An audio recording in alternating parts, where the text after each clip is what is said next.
उल्हास तारी आणि फ्रांसीस दत्तूय समेस्त आमच्या लंडनच्या गोंयकारांक माय मोगाचो नमस्कार करता। सोशल वर्कर हो फ्रांसीस दत्तूयचो super hit tiatr 4 show housefull जाले लंडनच्या शारांत। जायत्या जाणांक पळोवंक मेळोंक ना, देखून निमाणे फावट पब्लीक डिमांड 5वे फावट फाल्यां 29 तारखेक सोनवारा दीस Southall village hall school सुरू जातलो सांजेच्या 2:30 वरांचेर आणि त्याच हॉलान सांजे अख्खे गोंयभर गाजलोलो।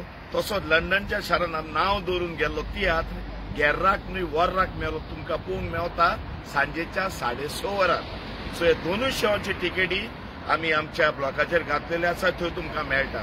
देखून मागता सगळ्या म्हज्या गोंयकार भाव भयणां लागीं येयात आनी आमचे दोनूय शो सोशल वर्कर आनी गेर्राक न्हय वर्राक मेळ्ळो हाऊसफुल करात। एप्रिल, मे आनी जून ह्या 3 म्हयन्यां भितर हांव आनी उल्हास तारी 3 फावटी ह्या लंडनच्या शारांत आयले आनी 3य फावटी ह्या लंडनच्या शारांत काम करतल्या गोंयकारांनी आमकां बरो येवकार दिलो आनी आमचे शो हाऊसफुल केले।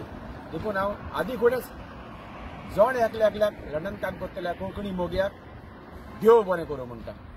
आनी ही एक निमाणी संदी बाब तारीन सांगला ते भाशेन निमाणे 2 शो उरल्यात। एक सोशल वर्कर जातलो 2:30 विलेज हॉलान सुरू जावन 2:30 तसोच त्याच दिसा 29 तारखेरूच जुनाचे फाल्यां सांजच्या 6:30 जातलो गेर्राक न्हय वर्राक गेलो। अशा बाळगिता हेवूय शो जशे पळय तुमी आदले शो आमचे दोगांयचे हाऊसफुल करून आमकां नामना दिल्या, हेवूय शो हाऊसफुल करतले आनी आमकां खुशालकायेन घरा धाडटले। देव बरें करूं।